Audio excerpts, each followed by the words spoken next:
Assalamualaikum warahmatullahi wabarakatuh. Kami dari kelompok 2 Ulumul Quran ingin mempresentasikan materi berjudul Wahyu dengan anggota kelompok Anissa Yulia Hutami, Muhammad Reza Pujangga, Oni Nabila Maulina, dan Lala Nardila.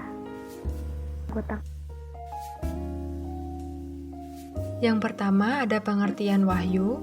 Di dalam Al-Quran terdapat kalimat wahyu dan kalimat yang diambil daripadanya sebanyak 70 kali yang dipakai dengan beberapa arti. Di antaranya adalah dalam surat An-Nahl ayat 68 terdapat kalimat wa auha dengan arti ilham yang bersifat tabiat. Yang kedua surat Al-Qasas ayat 7 terdapat auhayna berarti ilham yang bersifat fitrah. Yang ketiga surat Fatir ayat 31 terdapat kalimat auhayna berarti wahyu dalam bentuk kitab atau Al-Quran. Yang keempat surat Maryam ayat 11 terdapat kalimat auha berarti memberi isyarat. Yang kelima surat Asyura ayat 51 yang dimaksudkan dengan wahyu adalah membisikkan ke dalam sukma di balik tabir seperti wahyu yang disampaikan kepada Nabi Musa alaihi wasallam. Wahyu diambil dari bahasa Arab dari kata waha yahi wahyan, bermakna isyarat atau petunjuk. Wahyu adalah pernyataan Allah yang diturunkan kepada para nabi atau para rasulnya untuk disampaikan kepada umatnya.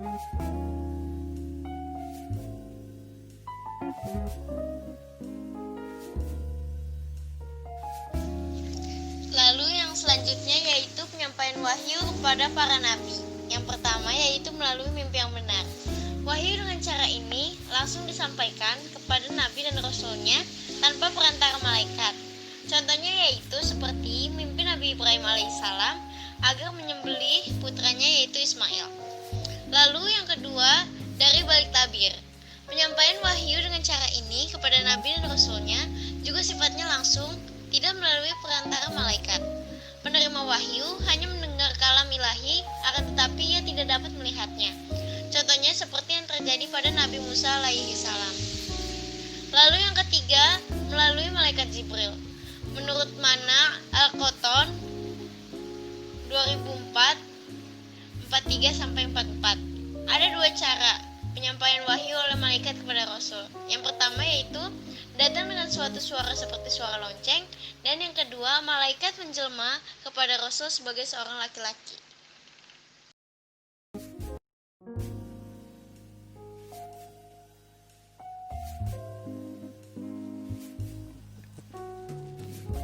Macam-macam wahyu yang dialami oleh Nabi Muhammad SAW itu ada 6. Yang pertama adalah mimpi yang benar.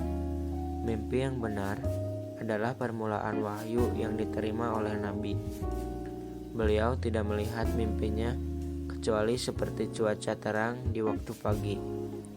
Dalam sebuah hadis telah diriwayatkan bahwa mimpi para nabi adalah wahyu. Nabi adalah orang-orang soleh dan orang-orang terpilih oleh Allah. Tentu saja mimpi dari mereka merupakan mimpi dari Allah Subhanahu wa Ta'ala. Termasuk Nabi Muhammad SAW, beliau mendapatkan mimpi dari Allah dan menerimanya wahyu dari mimpinya. Yang kedua adalah ilham. Menurut syariat Islam, ilham adalah bisikan hati berupa pengetahuan yang diberikan oleh Allah Subhanahu wa Ta'ala kepada hambanya, baik kepada Rasul maupun selainnya. Rasulullah SAW mendapatkan ilham dengan cara malaikat meniupkan ke dalam hati Nabi tanpa beliau sadari. Seperti sabda beliau, sesungguhnya malaikat Jibril telah meniupkan ke dalam hatiku bahwasanya tidak akan mati satu jiwa hingga disempurnakan rezekinya. Maka bertakwalah kepada Allah dan perbaguslah dalam meminta. Dari sabda beliau menandakan bahwa malaikat Jibril telah memberikan wahyu kepada Rasulullah dengan cara membisikkan ke dalam hatinya secara langsung. Yang ketiga adalah bunyi lonceng. Wahyu ini adalah wahyu yang paling berat. Kenapa wahyu dikatakan paling berat? Karena di sini sampai-sampai Nabi membuat bersimbah peluh, padahal terjadi pada saat malam hari yang amat dingin. Sebagaimana Rasulullah sabdakan ketika ditanya oleh Hararis, terkadang datang kepadaku seperti bunyi lonceng, dan itu yang paling berat bagiku. Lalu wahyu terputus dariku, aku mengerti apa yang ia katakan.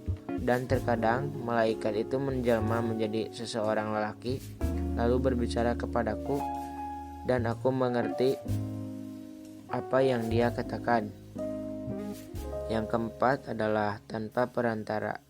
Wahyu Allah yang langsung diturunkan kepada beliau tanpa perantara malaikat, sebagaimana ketika Allah berbicara langsung dengan Nabi Musa alaihissalam. Tingkatan ini benar ada dan derajatnya qat'i dengan nas Al-Quran. Sedangkan bagi Nabi Muhammad SAW adalah ketika beliau berada dalam Isra Mi'raj. Yang kelima adalah malaikat Jibril menampakkan diri dengan wujud aslinya. Peristiwa ini dialami beliau sebanyak 2 kali, sebagaimana disebutkan oleh Allah dalam surat An-Najm. Nabi Muhammad SAW melihat malaikat Jibril dalam wujud aslinya, lalu ia menyampaikan wahyu kepada beliau atas izin Allah Subhanahu wa Ta'ala, sebagaimana wahyu yang pertama kali diturunkan ketika Rasulullah berada di Gua Hiro. Yang terakhir yaitu malaikat Jibril menampakkan diri sebagai seorang laki-laki. Malaikat Jibril menemui Nabi Muhammad SAW dengan wujud seorang laki-laki yang tampan. Lalu dia berbicara kepada beliau untuk memberikan wahyu dari Allah Subhanahu wa Ta'ala dan menjelaskannya hingga beliau mengerti apa yang malaikat Jibril katakan.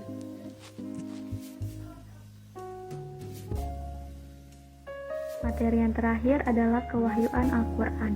Ayat Al-Quran yang menegaskan bahwa Al-Quran itu adalah wahyu Allah yang diturunkan kepada Nabi Muhammad adalah Quran Surat Fatir ayat ke-31 yang artinya, dan apa yang telah kami wahyukan kepadamu Muhammad yaitu Alkitab Al-Quran, itulah yang benar dengan membenarkan kitab-kitab sebelumnya. Sesungguhnya Allah benar-benar maha mengetahui lagi maha melihat keadaan hamba-hambanya. Ayat di atas menegaskan bahwa Al-Quran memang benar-benar wahyu Allah Subhanahu wa Ta'ala. Artinya, tidak patutlah bagi seorang muslim untuk meragukan kewahyuan Al-Quran walau sekecil atau seringan apapun. Demikian pula halnya dengan kenabian Muhammad.